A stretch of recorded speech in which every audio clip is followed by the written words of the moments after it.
Allah kökslərdə olanlardan agahdır.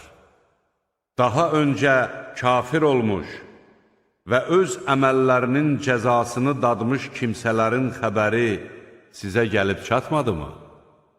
Onlar üçün acılı-ağrılı bir əzab hazırlanmışdır. Bu ona görədir ki, elçiləri onlara aydın dəlillər gətirirdi. Onlar isə, məyər bizə bir insanmı doğru yol göstərəcək deyirdilər. Onlar küfr edir və üz döndərirdilər. Allahın onlara ehtiyacı yoxdur.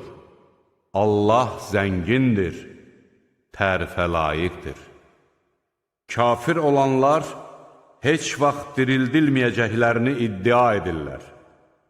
De ki, xeyr, Rəbbimə and olsun ki, siz mütləq dirildiləcəksiniz. Sonra isə etdiyiniz əməllər sizə xəbər veriləcəkdir.